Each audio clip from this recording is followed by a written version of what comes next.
very many people better to speak about culture. So, Mr. Dan Shaffer. So, culture from the ground up. I'm Dan Shaffer. I don't take that title very seriously, but I do take the job seriously, right?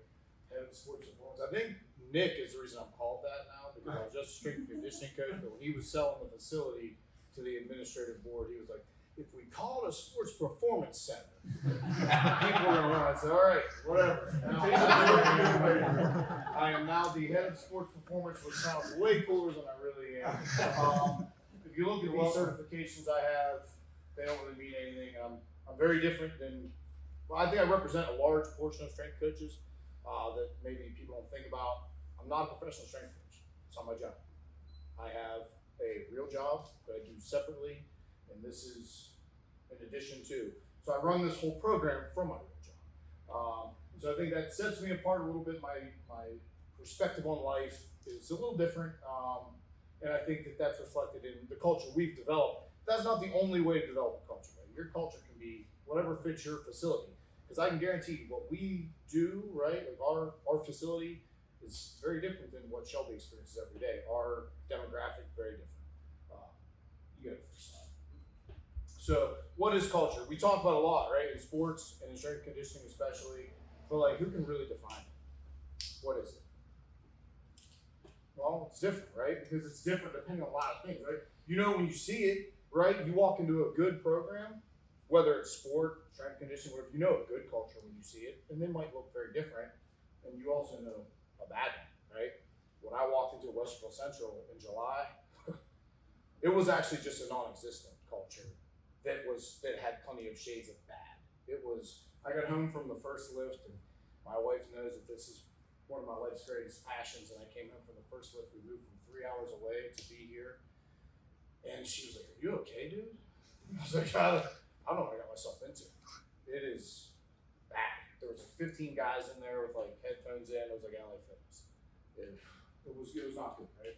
So culture's different everywhere you go, like we said, right? Where I came from, I was a small school. We were Division 7 in Ohio, which is the smallest, right? Roughly 105 boys in the school. And I jumped right from Division 7 to Division 1, right? No stops in between. Well, Division 7 is different than Division 1 for a lot of reasons, right? So what worked where I came from was Toronto High School, just north of Steubenville, which is where I'm from. What worked there it all doesn't translate. It doesn't all work here, right? So you have to look at where you are, and take things that work, and figure out new things. And you know, these are big factors that I really learned. I mean, I knew, but I learned hard when I got to Central. You know, this socioeconomic and religious thing, right?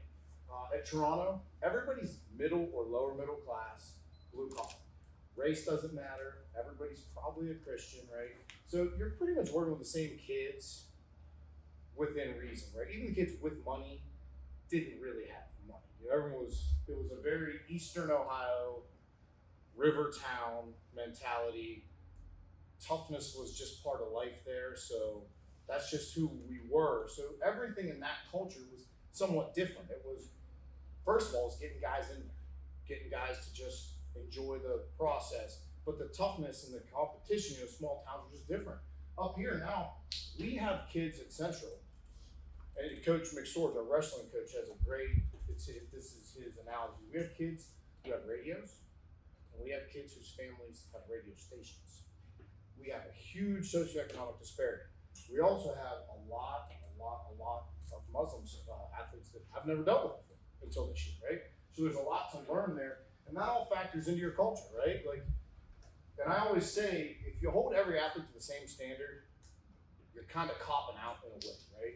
Because if I got a kid coming from the lakes 2 minutes from Central, driving a brand new lifted Bronco, mom and dad bought him, and he's late, is that the same? They're all getting yelled at if they're late. But is that the same as a kid coming from 20 minutes away who had asked 3 different people for rides, and the lifting session started at 6, and he didn't finally find someone to ride until 5:45? That's a different conversation, right? And if you can't make that distinction, you're not going to be a very effective coach, because now you've created big issues there. We had kids fasting through Ramadan. That's real. That's real. never dealt with it before, but if we don't take that into consideration, we say, oh, Big Mo, you're soft, you're not working hard, whatever. That's not what's happening. Big Mo hasn't eaten since last night, right? So these are things that you factor in, and that all becomes part of the culture developed, right? Again, touch on small school, big school. I couldn't tell you the number of differences. You can imagine, though, right? I have 116 kids in my football roster now. I had 104 in the whole school I came from, right? Just big differences, right? Things that work at public schools may not work at private schools, right? The things that work for me may not work for Shelby. The things that work for her may not work for me, right? All those type A kids you talked about, I wish. That's not how it is, right? That's just not how it is everywhere. So everything you do in terms of your culture development has to match where you are, okay? Culture development can be greatly aided by administrative support, greatly aided. Our admin is awesome. I think Nick would agree. I mean, they find ways to get us what we need for the most part. They complain sometimes about things like, I'm cool with you not squatting with shoes on, and they wear their lawsuits, but like whatever. But I can tell you that non-supportive administration can make progress, but it's a lot slower. I can honestly say, in 10 months at Westerville Central, I made more progress than I made in probably my first 3 years at Toronto, because that administration they sucked. And this is kind of where it ended at Toronto. If you feel that the lack of support is halting progress, it may not be the right place for you. And that's with that place, right? I mean, things lined up really beautifully. The universe kind of worked out, and it was time for me to go. I was actually on the way to Steubenville Big Red to take over their strength conditioning program, but Coach Frankie, he got me up here. That's a story for another day. Good. Where do I start? Well, when I started, the mistake I made at Toronto that I did not replicate at Western Central was at Toronto, I just got into the kids, the weights, start the program. And it was football.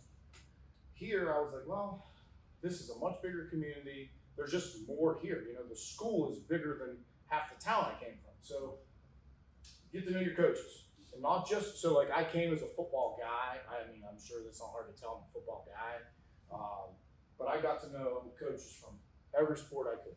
Anybody that wanted to talk to me, I talked to. The administrative team, right? You gotta know them. You gotta get their support. You got to at least let them know that you're here to create positivity, not just your agenda, right? Like you're here for the whole school. You're here to develop everyone. And you know, this was a big thing, right? Because admin always worried about lawsuits. That's one thing I've learned last year. They're not ever really mad about anything. They're just afraid to get sued. So if they're thinking, hey, this guy's gonna come in here and create a Title IX lawsuit, they're gonna be on the defense of everything you do, right? So get to know them, let them know who you are, right? The support staff. And this might sound crazy. So I train at the school, usually get there about 4:45 in the morning. Then there's a night turn janitor. Occasionally he'll pop in and he'll just do some sets of whatever. But it's like, it's a cool thing, right? It's a community thing. So I'll talk to him a little bit, and not too much because he'll make me late for work, but get to know everybody. And that's going to help you too as you learn who your kids are, right? Because, yeah, you know, maybe they're treating their coaches well, but like how are they treating the janitors? How are they treating the cafeteria staff? That tells you the kind of kids you're dealing with, right? And then obviously get to know your athletes, boys and girls. And this is something, this co-ed thing. When I was in Toronto, small town, and even when I was at Steubenville, those programs cannot be co-ed. Too small of areas, everyone knows everyone, it just doesn't work. Because everybody, you know, it's a social session or more, two people disappear. At Central, what I learned pretty quickly was some groups can be co-ed. And you know, you have to get in touch with your ladies programs and understand what the types of personalities in there. Our girls lacrosse and our girls wrestling trains in the football groups, like with the football team. They do the same programming. Their mentality, they're in it, right? Volleyball and soccer, they're not so much. So they're not bonus, right? But it can be done, right? Figure out how can I make this not a football culture? How can I make it an athletic department culture? Because the school's 1,600 students, right? We won't buy in from every athlete in the school because we want what's best for every athlete in the school. At this point, you kind of now, okay, where do I need to go? You should have some idea, what do we need? At Central for us, it was pretty obvious. We needed to be tougher. I got to Central Ohio, and I was blown away by the talent here. The talent is crazy here. I was also blown away that not one program had that Eastern Ohio nastiness. It's 3 hours away, but it's a total different world. Where I come from, it's all about like, hey, who can punch each other in the face for longer and who's going to keep standing, right? So for me, for us, and this is more football, we're going to be tough. Like, I don't care if it's the last thing to do, we're going to be tough. This was slap. So this is ground zero, right? Ground zero was hard because for a lot of reasons. One was we were in the process of selling things to get our new stuff in. The off season started. We were, for my money, the worst football team in the OCC. So we have to establish core values and expectations. We have to start somewhere. So at first, it's simple: be on time, do your reps, work hard, work diligently, clean up. Basic, right? That's really basic. I mean, that's pretty much as ground level as it gets, right? And you got to coach enthusiastically, because if you have no culture or you're trying to repair bad culture, they don't even know what the juice is, right? We strength coach, we talk about the juice. Well, you got to bring it, and you got to bring it every day, and it doesn't matter how your day's going. If you're not bringing the juice, there won't be any. And then what do you have? You have a Planet Fitness vibe where everyone's got their headphones and they're on Instagram looking up whatever, okay? Praise what you like and correct what you don't.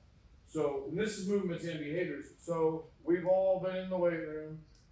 We've all seen the same thing.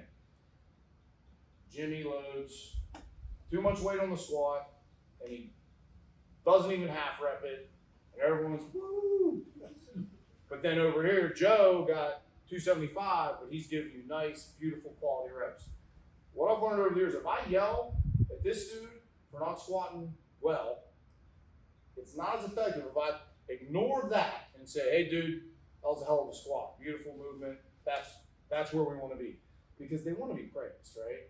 And I mean, I have plenty negative, trust me, but in that instance, they're like, wait. So now you've changed what their perception of good is, right? What their perception of expectations. And that's also for behaviors, right? I mean, we built this beautiful new facility with 16 independent stations, so you don't have to leave your damn rack. Stay in your rack. If you're not getting dumbbells, stay in your rack, right? So instead of me saying, Rylan, why are you never in your rack? Which I do say that a lot now. You say, hey man, way to work efficiently and diligently today. I appreciate you actually finishing on time with time to clean up, right? Be your own product. Practice what you preach and be the example of who you expect them to be, right? This is really important to me because I try to bring that. I can't preach a message of toughness if I'm not showing them that, right? I'm not out getting street fights and stuff. Those days are long gone. But they see me getting up every morning at 3:30 so I can go train. So then I can go to work from 7 to 5, and then I leave work at 5, and I come to the facility. I get to the facility about 5:30, I'm there till 8:30. They see that, right? They see that commitment to that lifestyle. That's toughness, right? That's a grown-ass man doing what he has to do to serve his family and to serve the community, right? And that's what we want to create. We want to create good men and women. Good men and women. Ultimately, how many people are we going to coach and play professionally? Almost none. But you can create good men and women. And that's part of your culture, and that's part of the expectation. But you have to exemplify that. One of my mentors told me to put this in here because she's big on this. She's the AD that hired me in Toronto, and she's now an AD in college. She's like, I said, so look the damn part. And I do believe this, right? Your personal level of fitness, that's your first receipt. And it's honestly your most critical. Nobody cares how many kids you coach that went D1. Because they were probably going D1 anyway, right? What do you look, and look, I'm not in the greatest shape at the moment. If I want to look the part, I just put Matt up there. But I clearly train. I'm strong.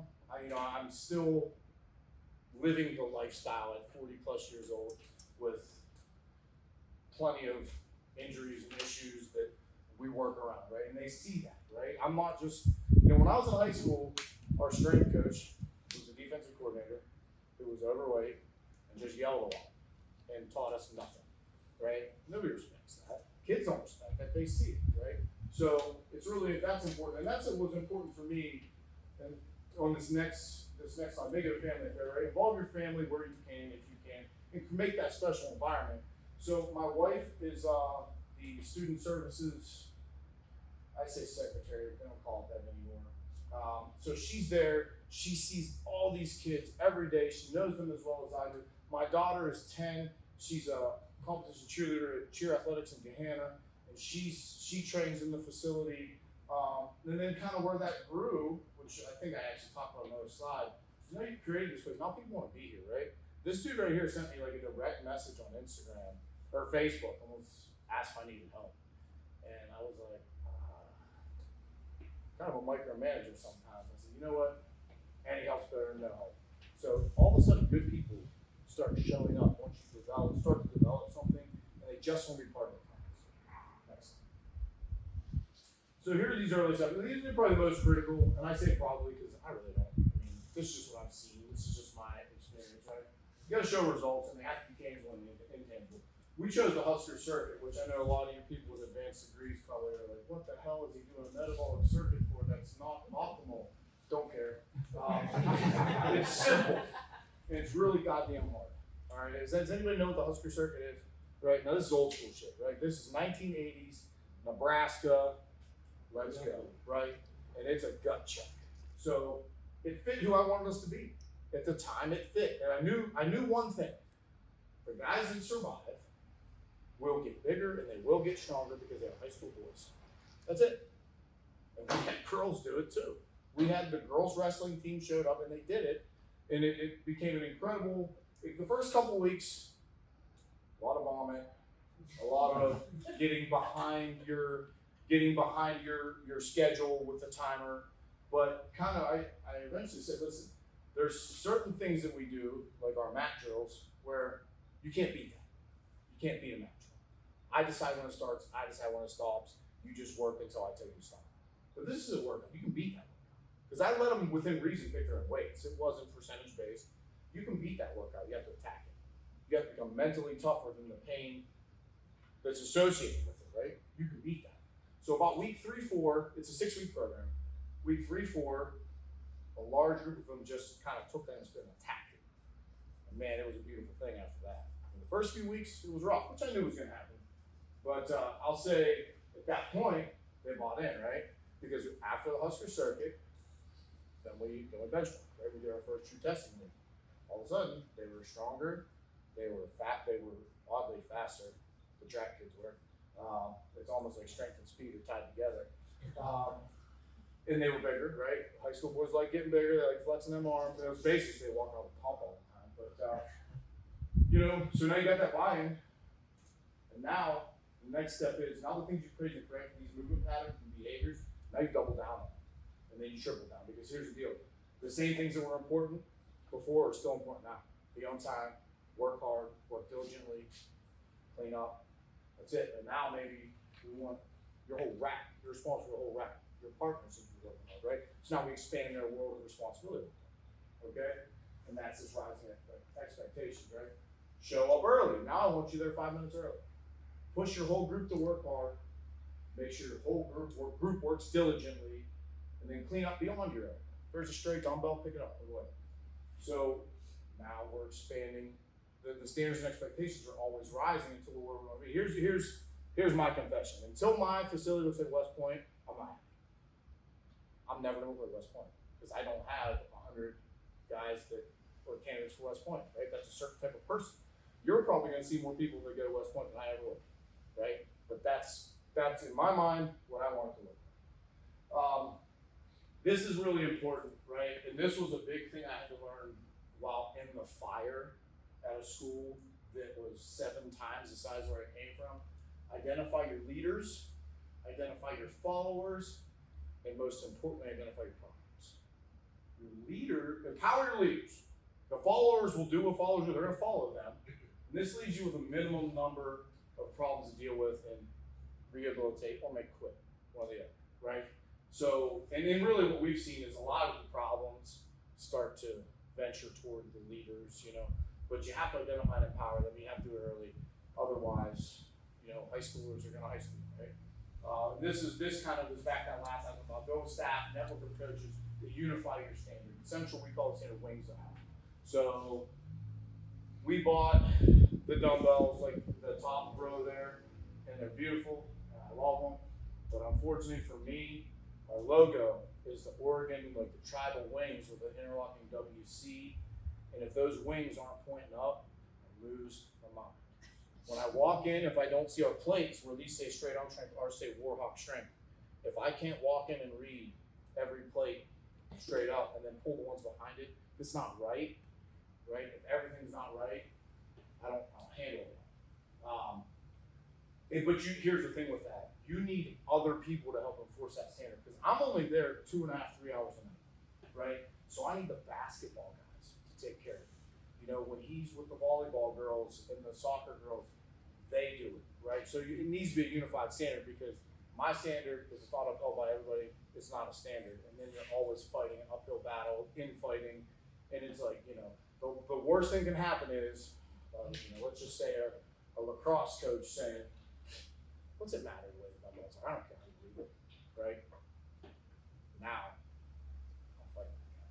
So, in Central, we have, this is really incredible because you know, we have, in Western City Schools, there's no strength and conditioning budget. No, none. It doesn't exist, right? So, we'll get into this with the booster thing, I know Jake's really interested in. We have a staff of people that just showed up wanting to be part of something special, and they've stayed, right? And many of them on essentially a volunteer basis for months and months and months. So that's how you know, when you get this happen, you're like, all right, we're cooking with grease now. So the intermediate steps, and that's also when the magic really happens. So now you've got your buy-in, you sort of developed your baseline culture. So now you get to being like a real strength and conditioning coach, right? Implement your programming. For us, it's triphasic. I'm a big triphasic guy. But the program is not as important as how you coach it. It doesn't matter what you do.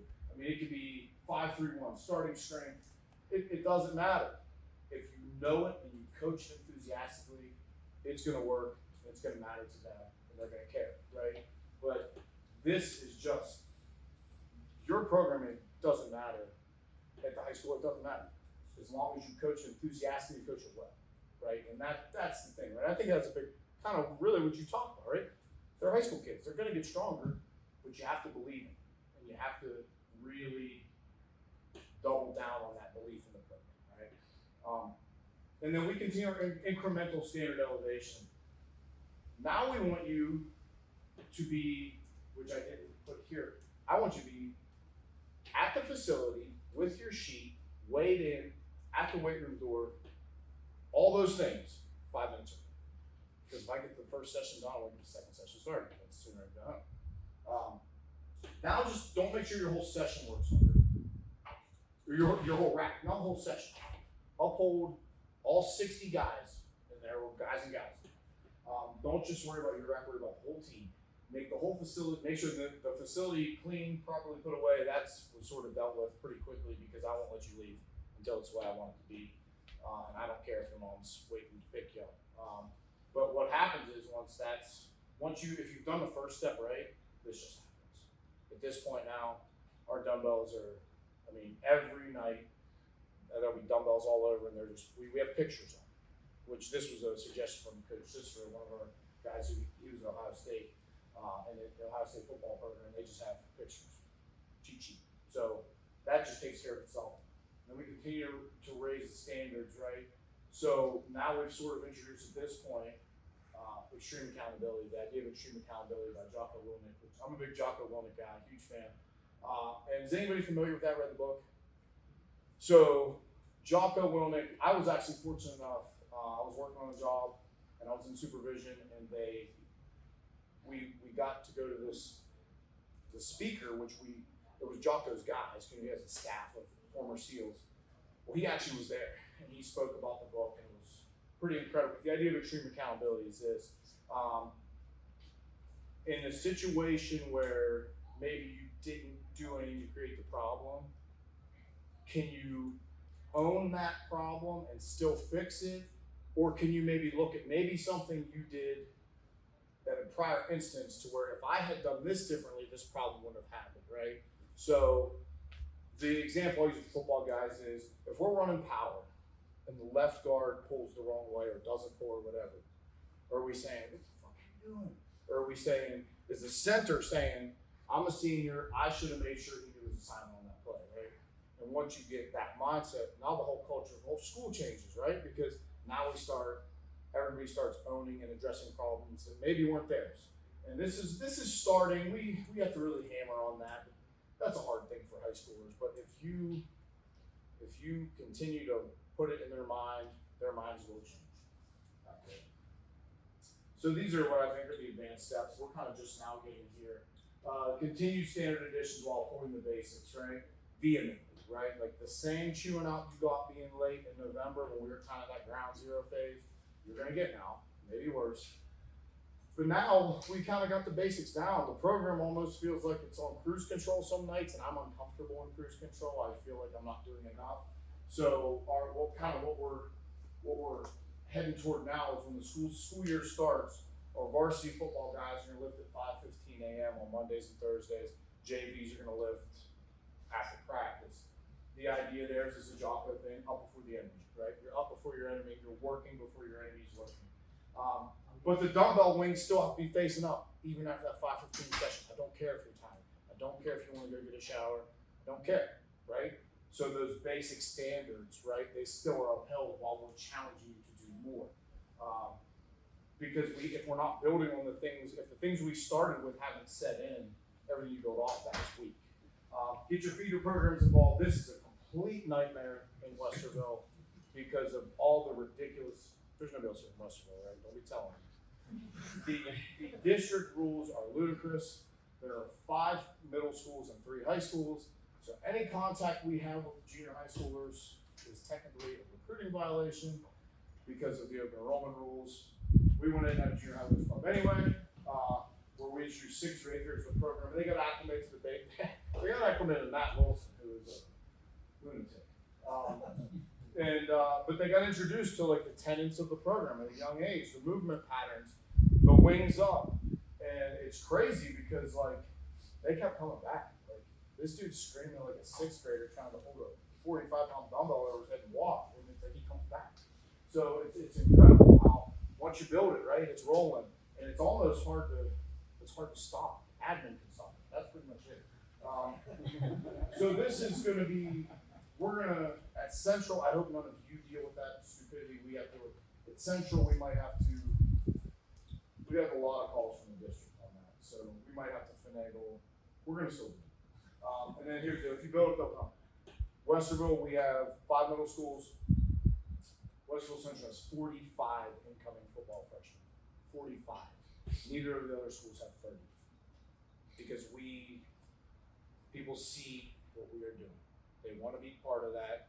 And people here seem to recognize substance very well, a lot better than where I come from. And they see what they're doing there is going to prepare my kid for whatever's next, right? So we're really kind of blown away by that. I'm stressed out by it because I don't know how the hell I'm doing lifting groups. We've probably only seen 20, some of them so far, but we expect a lot more to be coming now. They're like, because they're doing the rec baseball and all that. As that ends, they start coming. And now onto the funding, right? And this is where I'll get into the booster thing a little bit. You got to think outside the box. So we started our own sports performance booster club. We just had our first lift fund raised over $13,000. That $13,000 was raised by 36 participants, right? So the people that are buying in and believing are also willing to put into that cause. We had 88 signed up and only 36 participated. So there was a track meet, there were some things that happened, but obviously we plan to build on that. So the reason we started our booster club, when we built our facility, it was 100% booster funded by the sports. So football had to put money in. It basically came down to football put X amount in, and then if every other program put this flat, it was like $1,800 in, we'd have the money, it'd be built. But then there's a lot of input from, I don't tell the lacrosse coach what helmets to buy, right? I like to micromanage, I don't like being micromanaged. So how are we gonna get the money, right? Because I can't keep going to football every year and saying, hey coach, we wanna get some cable stations. And he's like, well, I just bought 120 white helmets and all new white uniforms, so sorry. So you have to think like lacrosse, Oh, you know, we all know football is the moneymaker. You know, basketball has some money, but they don't lift. Well, they're there, but I don't know what they do. So how do we do this, right? How do we create a funding source for ourselves that's equitable to all students equally, right? Because if the football coach wants to donate his booster money and he tells me he wants difference makers, that's what I gotta get. Even though it only serves the linemen on the football team, right? Maybe some wide, maybe wide receiver. I don't know. They don't belong. So I should dictate how the money's spent. So we started our own booster program, and my wife and one of our graduating athletes' mothers basically run it. I jokingly refer to them as my bosses because I'm not the kind of person that wants to do any of that stuff. I just want to coach, right? So the first look on obviously raised a ton of money. And then the beautiful thing about that is that's our money. It has to go through the athletic department because of course, but that money is completely controlled by your program, right? So if you raise whatever, that's your money spent as you see fit. One thing we did with it was we have these volunteer coaches. We have these guys, never ask for a penny, aren't in it for the money, just here donating their time. And these are guys have certifications. Like we're not talking like some guy off the street, right? Like we're talking people that are providing true value.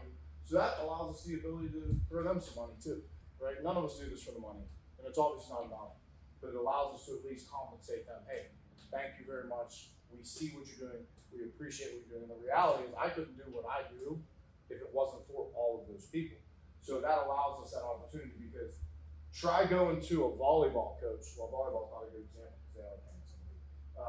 Try going to, you know, a tennis coach and saying, hey, I'm going to need X amount of money for this strength coach. But we don't have enough money for our uniforms. You get a pound salt, right? I don't care about lifting.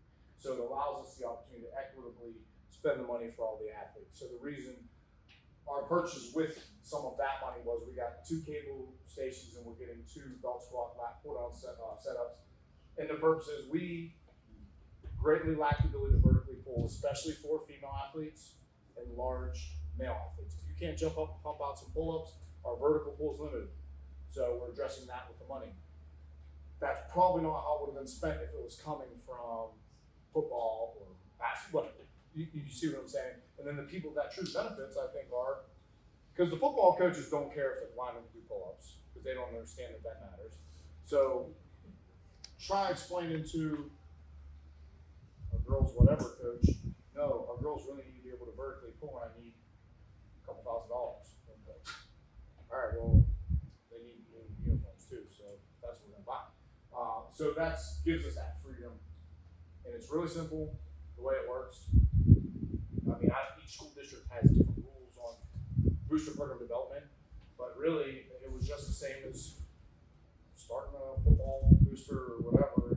You know, we got a tab in there, and it gives us that control and freedom, which I think was really important to us. We're thrilled with that. Figure we're gonna do some rack sponsorships. I think next year.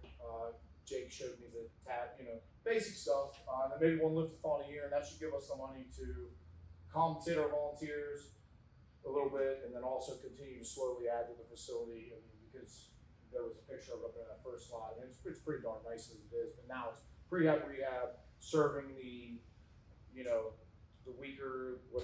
That's kind of where we're at. So that's been incredible for us. I really can't thank the people running that enough because I don't want any part of that. So I think that's it, right? Does anybody have any questions? I just made all that up. I don't know. It's just what I've seen. So that's it. If anybody. Hey, we got a question back here. Yeah, what's up? Hey, I'm always looking for good match drills. What are your favorite match drills? Currently my favorite, which you probably don't want a video, is it's called a scrum war. So how it's gonna go is you're gonna have 2 guys lock up like in a rugby scrum in the wrestling room circle, and whoever pushes the other one out of the circle, and what it turns into is whoever body slams the other one. We like that a lot. We do the Ohio State seat roll drill a lot, which I'm a huge fan of. Left, right, somersault out. Really big fan of that. The way we generally do our mat drills is we'll have 4 stations. 2 are usually physical, nasty, and 2 are usually heart rate and focus based. So Matt will usually run a a footwork type station in the weight room. Maybe we might use our flip sleds. It could be anything, but it's usually, as you get fatigued, be focused on how your footwork should be. Jacob usually runs the seat drill, the somersault drill. We have some sandbags that we'll like zip tie together, do like log stuff with those. Well, I cut one rope about 2 feet long, and we did like a rope tug. I thought it would just be a rope tug of war, and that turned into, I had to reduce the violence in that because they were choking each other with it, body slamming, and it was great as a football guy. I was like, hell yeah! You just going to a guy, let's go then. What's that? Is that how you win? You don't let go of the rope. Yeah. Well, and I didn't expect it. Oh, it's fine. Yeah. So now we do 2 ropes. So it's 2 ropes. You get 1 rope, you win. It was less violent, but it got to where I was like, I don't want to have to start explaining like broken bones. Like I tell them, if we do mat drills and nobody bleeds and nobody vomits, we probably didn't go hard enough. And like we pass blood, vomit. We had a freak broken arm, which I don't even. It was like a kid like twisted funny. It was a weird deal, but like we started to get to where I'm like, we gotta start reducing the violence now because at some point it's like Fight Club, But that's kind of that culture, right? We couldn't have done that. When I got here in July, couldn't have done that. It would have never worked. But now they're bought in. They're like, whatever you want to do, we're gonna do. But I would say the rugby scrum is probably a good one to implement because it's physical. Obviously, your heart rate gets up. How exactly do you lock them up? So you're gonna go one arm on, so arm on arm, and then your heads are next to each other. And then on the whistle, hand up. And then on the whistle, you just shoulder each other, right? And whoever goes out of the circle loses. But what happens is usually when they get out of the circle and tell them to stop, they don't stop, and somebody slams somebody else. But it's a little safer. I focus really hard on the match when we get physical about coaching how to properly fall. When I coach running backs and defensive ends, I really focus on that a lot too because I dislocated a shoulder not falling properly. So we really focus on talking like, hey, when you're gonna be down, get tight. Don't try to catch yourself. So that's probably my favorite right now. We end each mat drill, we bring them in, and we do call outs, and they work some shit out, because high schoolers, they always got a little beef, So that's how we finish. That's usually a station, but then we call them all in and we finish there too as a group. That's the juice, that'll get you the juice. It's pretty awesome. I mean, I've gotten chills in that room a couple times, and it is certainly not cold in that wrestling room at that point. So is that just with the football team that you're doing that? our girls wrestlers do it too, man. Our girls wrestlers are nasty. We have one girl wrestler. We pair up with this little dude. He's awesome. He's a program guy. He will never see the field at any. He's just tiny, but he's a great kid. We all like him, but it's like, all right, Holly, let's go. Andrew, you're up. And she just dogs him. But she split his lip one, but he gets up. But we try to pair the girls together as we can. But we know Holly can handle Andrew. But there are considerations, yeah. Because those matchups can get away from you, especially when things are getting violent. You do have to take those considerations. Because then when we do call-outs, that testosterone gets flowing. We got Big Mo. He's a 6'7", 235-pound D1 recruit DN. I can't have him calling out our, starting X receiver. I can't have that, right? Because our starting X receiver is much smaller, and we can't afford for him to get hurt. So back to you said you couldn't do that before you changed the culture. You would just have too many kids just trying to go fight each other basically, or oh no, they weren't that tough. They wouldn't fight each other. I've been happy with the fist fight when I got there. It was just they were just so physically and mentally weak, man. And it's that culture of they just didn't want to get into the arena, kind of. yeah, or they didn't oh coach, oh my stomach and hamstring hurt. Just that mental weakness, right? No drive to continue. We did mat drills last year in season because by the time we were 0-6, I was so disgusted with everything. I was like, we're doing mat drills twice a week. I don't care. We're gonna get tougher. We're gonna quit. It was a rough time, and it was just like the kids that are now the leaders. They were underclassmen, and they were just kind of trying to survive the football season. But now they're bought in, right? And they see we had to graduate a lot of cancer, and unfortunately, on one hand, I can't blame those kids because the culture there was non-existent for their entire time there, and they were told how incredible they were their whole careers. But it's like, you've won 8 games in your whole high school career. What makes you think that the way your wristbands look when you're 0-6 matters? But they couldn't compute that, so a lot of them just had to go as the season ended. When we started the offseason the week after week 10. How do you not make the playoffs in the current setup, right? You're that bad. So a bunch of seniors, there were juniors going into senior, came to me and they said, I'll do whatever you say. I just don't want to lose anymore. That's awesome. That's the first step. Now, every step after this one is a lot harder. And they've bought in and they've been there for it, So before that class of 25 left the facility, there would have been fake injuries. Oh, I can't make it. My dog's sick. Now it's obviously very different. Very different. I know we talked a little bit about when I was in the facility about your maxes and how you tempo your maxes, how many times a year you do that in your macro cycle. Can you talk a little bit about that and then what number of increases you've seen? Yeah. So this is kind of breakdown of our off season in a nutshell. We did like a 4-week cool down, whatever you want to call it, kind of getting out of the season. Then we did 6 weeks of the Husker circuit. At that point, I knew, okay, now we're 10 weeks in. We can get a true testing weekend. We'll get an idea of where we're at. I do rep maxes. I don't do 1 rep. It's just, there's too much negative that comes from 1 rep maxes, and half of that's mental, right? So we rep max. So we do our first hallmark.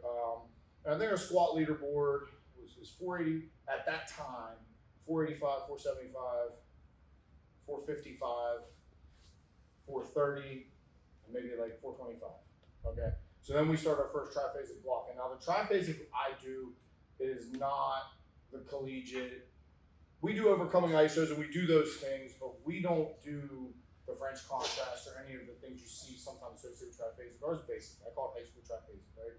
So we do a 4-week eccentric block, 3 seconds, 3 seconds, 5 seconds, 5 seconds, a 4-week isometric block, 3, 3, 5, 5, and there's percentages attached, and they're really heavy percentages.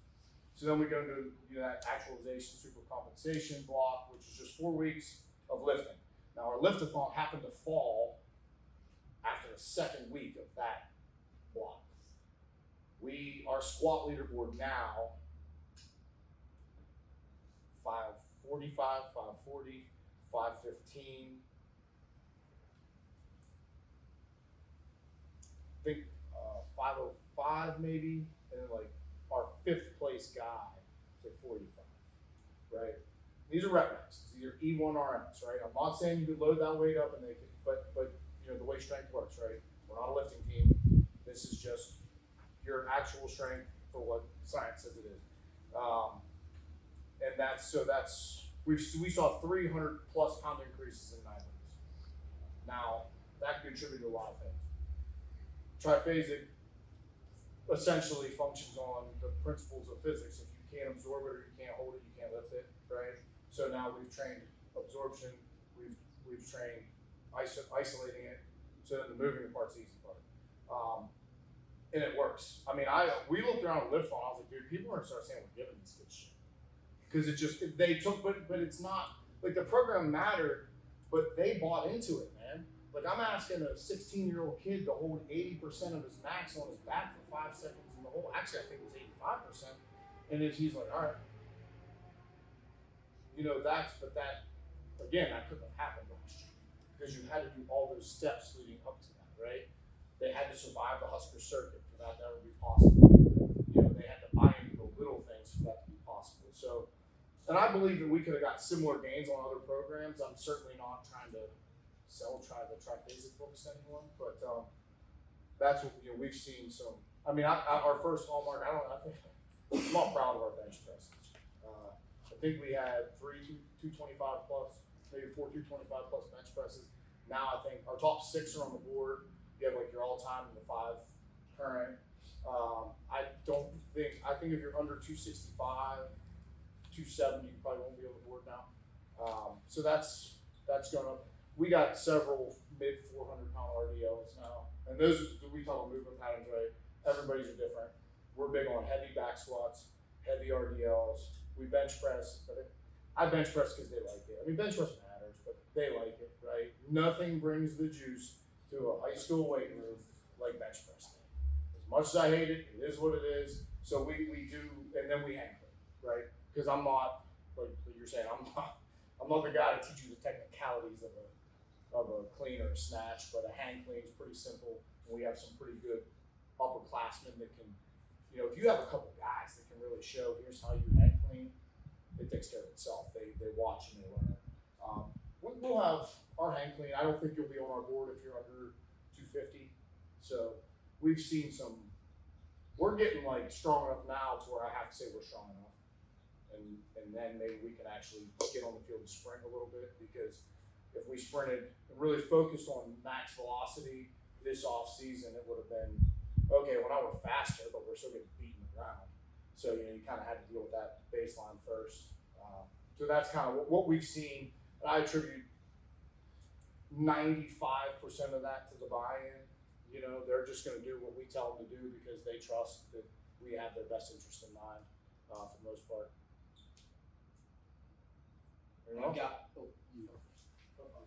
You talked about your buy-in with the athletes. What was your buy-in like from the sport coaches? Like overall, what they? I will say it's been excellent at Central. The football. So my main function obviously is football. I'm essentially the de facto head football coach from the end of the season till say July 1st. So I have full power to dictate any policy on them. I don't have that with any other sports. So wrestling's been awesome. Pretty much all the sport coaches have been great because they're all, I think most sport coaches are like, listen, I don't know this stuff. And even if I did, I don't have time to deal with it. So we're happy to have you here. We're going to do what you say. The parents in some sports have been an issue. Football not being one of them. Lacrosse parents seem to be pretty awful, no offense. And it's just one of those things where and I had to have a conversation with the lacrosse coach because I worked with them. They were in our football groups. There's a lot of crossover. Because he asked me, he said, I want to set the same everything with my programs. I said, all right, we'll just bring them in. We have some room. And they were fine. There was no issues with them. But it was like the second they got, when their season started, their field time changed, their time changed, and I didn't have my thumb on them. They started to become a problem. So I told their coach, and then parents, well, coach cussed at Johnny. Well, I said, we gotta have a conversation with your parents when your season ends. If this is what you want as the head coach, you need to tell your parents.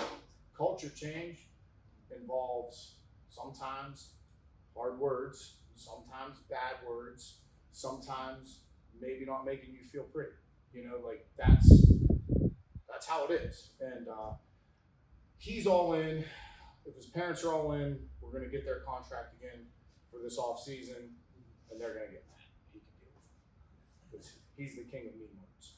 So, but really, for the most part, it's been pretty awesome. I mean, no coaches have.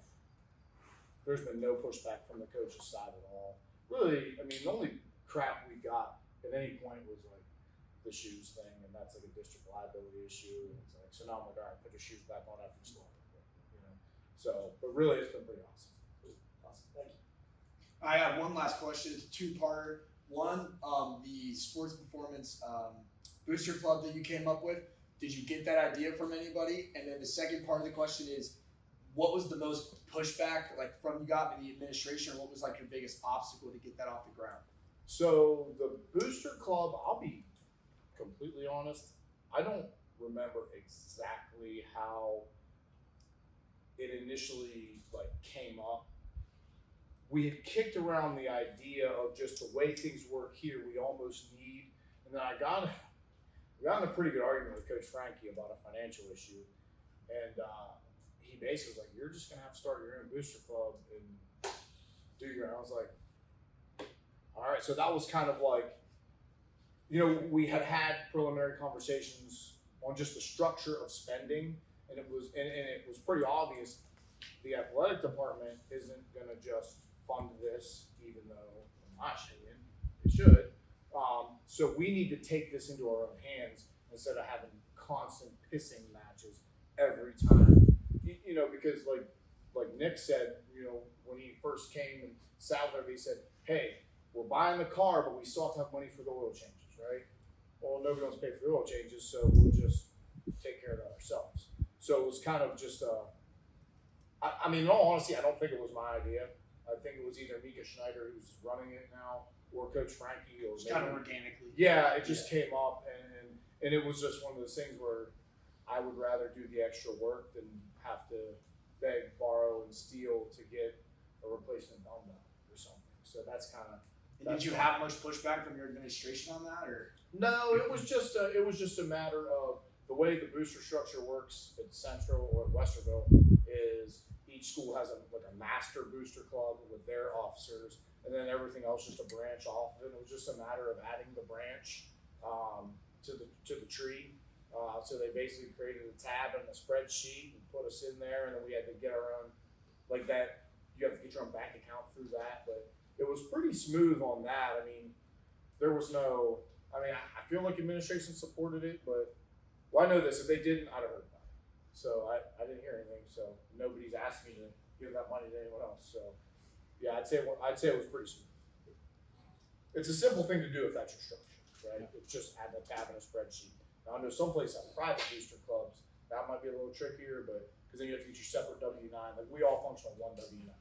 So, but ultimately, who can stop you from opening a, was again a 401c or whatever, Yeah. and starting your nonprofit, right? Nothing's stopping you from that. So it's just for us, it was a little. Awesome. Cool. Thank you, Dan. Thank you.